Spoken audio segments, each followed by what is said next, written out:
अच्छा, बंगाल के बारे में सब जानते हैं, अच्छे अच्छों के हाथ नहीं आते। व्यक्तियों द्वारा अपने निजी आवास को धार्मिक स्थान में परिवर्तित किया जा रहा था। स्कूल में आया है, मेरे सारे डॉक्यूमेंट्स वेरिफिकेशन के बावजूद मुझे यहाँ हिजाब होने की वजह से अंदर लेकिन उन्होंने शाहरुख खान जी की तरह अपनी जिहादी मानसिकता को उजागर किया है। नहीं चलेगी, नहीं चलेगी, वोट चोरी नहीं चलेगी, नहीं चलेगी, नहीं चलेगी, वोट चोरी बंद करो। कपिल शर्मा शो में उस वक्त बवाल मच गया जब कपिल ने मोदी सरकार को एक लाइन बोलकर ट्रोल कर दिया। कपिल शर्मा शो में पूर्व क्रिकेटर वीरेंद्र सहवाग, युवराज सिंह और मोहम्मद कैफ बतौर गेस्ट पहुंचे थे। कपिल ने बातचीत में बंगाल के लीजेंड सौरव गांगुली का जिक्र छेड़ दिया। सहवाग बोले, गांगुली अच्छे कप्तान रहे हैं। कपिल ने भी सौरव गांगुली के कप्तानी को याद किया।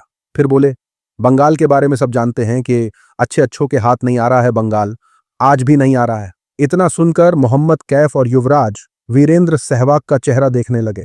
सहवाग का चेहरा छोटा हो गया। कपिल का यह बयान सुनकर आईटी सेल वाले बौखला गए हैं।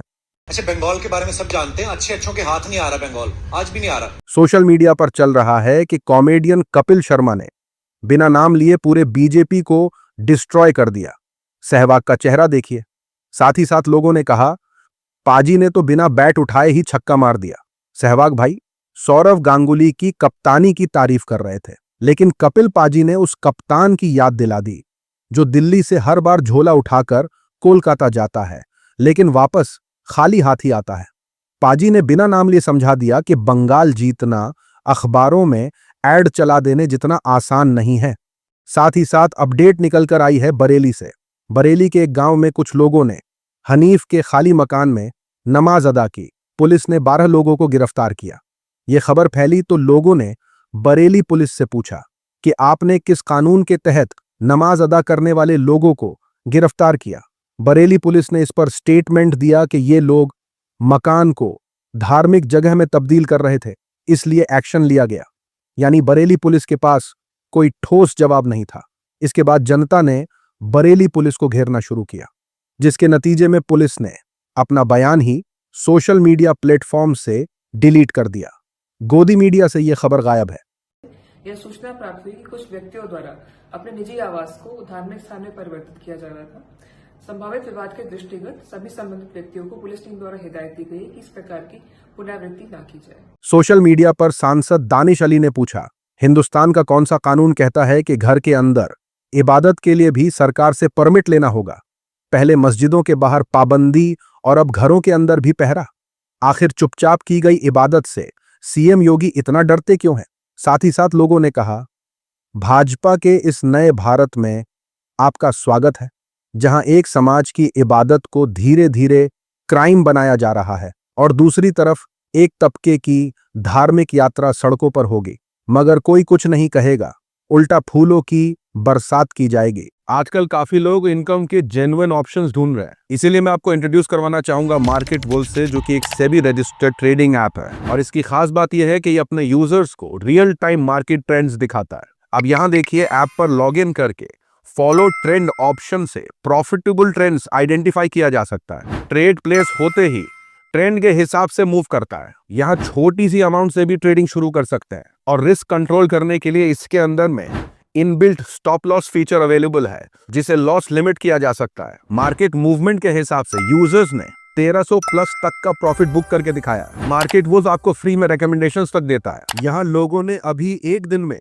14,142 रुपए, दिसंबर में 33,512 और पिछले पूरे साल में 5,03,940 रुपयों का प्रॉफिट बुक किया है। इस प्रॉफिट में मार्केट वुल्फ का कोई कमीशन नहीं है। सिर्फ 99 रुपए लाइफ टाइम फी पे करके सुबह के 9 बजे से लेके रात के 12 बजे तक का एक्सेस आपको मिलता है। मार्केट वुल्फ के 20 लाख से ज्यादा डाउनलोड हो चुके हैं। लिंक मैंने कमेंट में पिन कर दिया है, सिर्फ क्लिक करिए और डाउनलोड करिए मार्केट वुल्फ। उसी के साथ खबर निकलकर है बीजेपी नेता मनोज तिवारी के हवाले से। भाजपा राज में आम जनता छोड़िए, खुद सांसद महफूज नहीं है। बीजेपी सांसद और भोजपुरी कलाकार मनोज तिवारी के घर से करीब 5 लाख रुपए की चोरी हुई है।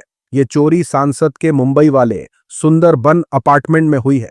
चोरी का आरोपी पकड़ा गया है। आरोपी की पहचान सुरेंद्र कुमार दीनानाथ शर्मा के रूप में हुई है। उसे लगभग 2 साल पहले मनोज तिवारी के यहां से नौकरी से निकाल दिया गया था। इस चोर ने पहले 4 लाख रुपए से ज्यादा चुराए, फिर 1 लाख रुपए दूसरी बार में चुराए। सीसीटीवी के जरिए पकड़ा गया। सोशल मीडिया पर चल रहा है कि घर की चोरी नहीं रुक पा रही और बातें घुसपैठियों की हो रही हैं। अब सवाल यह नहीं कि चोरी किसने की, सवाल यह है जिम्मेदार कौन। हर बार कांग्रेस, नेहरू या केजरीवाल ही क्यों, कभी सिस्टम की भी जिम्मेदारी तय कर ली जाए। साथ ही साथ लोगों ने कहा, भाजपा सांसद ही सुरक्षित नहीं है तो जनता भगवान भरोसे जी रही है। साथ ही साथ उमर खालिद का जिक्र करके पूर्व सीजेआई ने उड़ता तीर ले लिया है। भारत के पूर्व चीफ जस्टिस डीवाई चंद्रचूड़ ने कहा, जमानत सिर्फ 3 कंडीशन में ही नामंजूर की जा सकती है। जब आरोपी समाज के लिए गंभीर खतरा हो, जब आरोपी के भागने का खतरा हो, जब आरोपी के जरिए सबूतों से छेड़छाड़ करने की संभावना हो। हर आरोपी शख्स को तब तक बेकसूर माना जाना चाहिए जब तक वो कसूरवार साबित ना हो जाए। अगर कोई शख्स 5 या 7 साल तक अंडर ट्रायल कैदी के तौर पर जेल में रहता है और आखिरकार बरी हो जाता है तो बीते हुए सालों की भरपाई नहीं की जा सकती। उन्होंने कहा कि लोग बिना सजा के सालों तक जेल में रहते हैं, जो अपने आप में न्याय में खामी है। सोशल मीडिया पर चल रहा है कि थोथा चना बाजे घना, उमर खालिद की बेल की फाइल जस्टिस बेला को थमा दी गई। ऑन रिकॉर्ड दंगे भड़काने वाले आजाद हैं, सत्ता की मलाई खा रहे हैं, इसे ही एक तरफा इंसाफ कहते हैं। साथ ही साथ लोगों ने कहा, जब आप जज की कुर्सी पर बैठे थे तब क्या आपकी अकल घास चरने गई थी, जो अब ये सारे नियम याद आ रहे हैं। उसी के साथ खबर निकलकर आई है राजस्थान से। राजस्थान में सरकारी टीचर की नौकरी का एग्जाम कोटा में रखा गया। एग्जाम के दौरान एग्जाम सेंटर पर मुस्लिम लड़की को ड्रेस कोड का हवाला देकर हिजाब पहने एग्जाम सेंटर में एंट्री नहीं दी गई। कहा गया कि पहले अपना हिजाब हटाओ फिर एग्जाम दो। इस मामले में अलीशा ने वीडियो बनाकर राजस्थान के सीएम से मदद की गुहार लगाई है। इस मामले ने राजस्थान की सियासत में तूल भी पकड़ लिया है।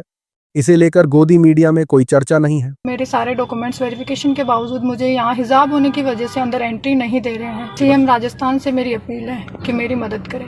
सोशल मीडिया पर चल रहा है कि बीजेपी वाले रोजाना फ्रीडम फ्रीडम चिल्लाते हैं, लेकिन एक मुस्लिम लड़की को उसकी धार्मिक पहचान के चलते बेवजह सजा दे रहे हैं। साथ ही साथ लोगों ने कहा, अलीशा के ईमान को सलाम है, वो अपने अकीदे पर टिकी रही लेकिन दुनिया के दबाव में अपना हिजाब नहीं हटाया। साथ ही साथ खबर है एक्टर शाहरुख खान के हवाले से। एक्टर रणवीर सिंह तो डॉन 3 से बाहर हो चुके हैं। ऐसे में फरहान अख्तर एक बार फिर इस प्रोजेक्ट के लिए नए एक्टर की तलाश में जुट गए हैं। इस बीच खबर चली कि बॉलीवुड के किंग शाहरुख खान इस फ्रेंचाइज में वापस आ सकते हैं। पहले 2 पार्ट के लीड भी वहीं थे। दावा किया जा रहा है कि उन्होंने इस फिल्म में वापसी के लिए एक शर्त रखी है। शर्त यह कि इस प्रोजेक्ट को फरहान की जगह जवान वाले एटली डायरेक्ट करें। वो चाहते हैं कि एटली के डायरेक्शन में इस मूवी का स्केल पहले से भी बड़ा हो जाएगा, कुछ वैसा ही जैसा उन्होंने जवान में किया था। जवान ने बॉक्स ऑफिस पर 1160 करोड़ रुपए कमाए थे। बॉयकॉट गैंग का रो रो कर बुरा हाल था। शाहरुख की वापसी की खबरों ने इस मामले को और रोचक बना दिया है। उसी के साथ ये खबर देखिए, टीम इंडिया 21 जनवरी से न्यूजीलैंड के खिलाफ 5 मैचों की T20 सीरीज खेलेगी।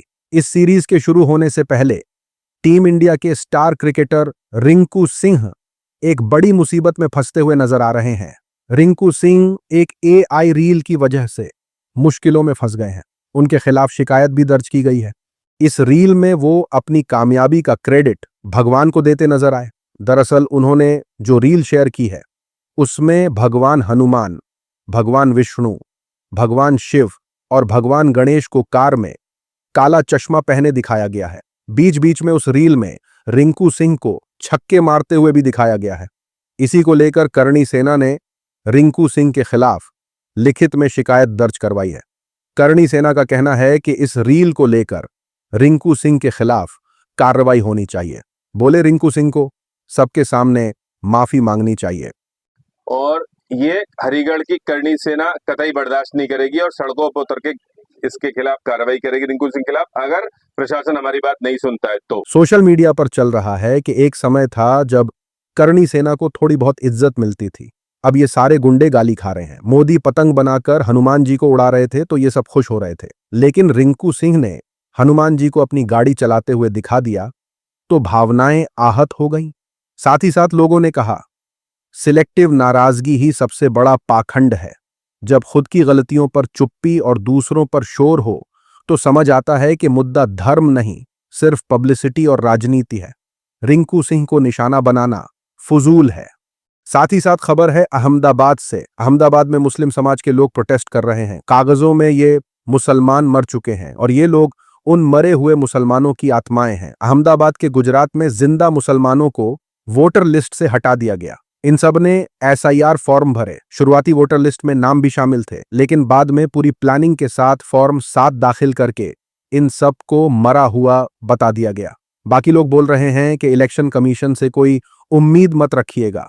गोदी मीडिया में भी सन्नाटा है। गोदी मीडिया बीजेपी की ऐतिहासिक जीत के आंकड़े जरूर दिखाएगा, लेकिन ये कभी नहीं दिखाएगा। एक पंकज पुरानी नाम के किसी व्यक्ति ने यहाँ के क्षेत्र के लोगों का मृत घोषित किया है। 7 नंबर का फॉर्म जमा करवाया उन्होंने BLO के पास। हमारे साथ में मोहम्मद रफीक कुरैशी है, ये जीवित है, इनका फॉर्म दिया गया है कि इनको मृत्यु जाहिर किया। हमारे साथ ये यासीन भाई हैं, यासीन मियां सैयद, इनको भी मृत घोषित किया, ये भी जीवित है। सोशल मीडिया पर चल रहा है कि ऐसे नारे लगाने से क्या होगा। सीखना है तो कुछ TMC वालों से सीख लो। कांग्रेस वाले सिर्फ बयानबाजी करते हैं, कोई ठोस एक्शन लेने की बात ही नहीं करते। साथ ही साथ लोगों ने पूछा, ये पतंग वाले कहां चले गए, क्या आवाज उठाएंगे इनके लिए? जाने से पहले आप सभी को याद दिलाना चाहूंगा कि मार्केट वुल्फ के 20 लाख से ज्यादा डाउनलोड हो चुके हैं। इस ऐप को चेकआउट करिए, लिंक मैंने कमेंट में पिन कर दिया है, सिर्फ क्लिक करके डाउनलोड करिए। आज की वीडियो में इतना ही। अपनी राय सुझाव कमेंट में जरूर बताएं। मिलूंगा आप सभी से अगले वीडियो में। तब तक के लिए अपना ख्याल रखें।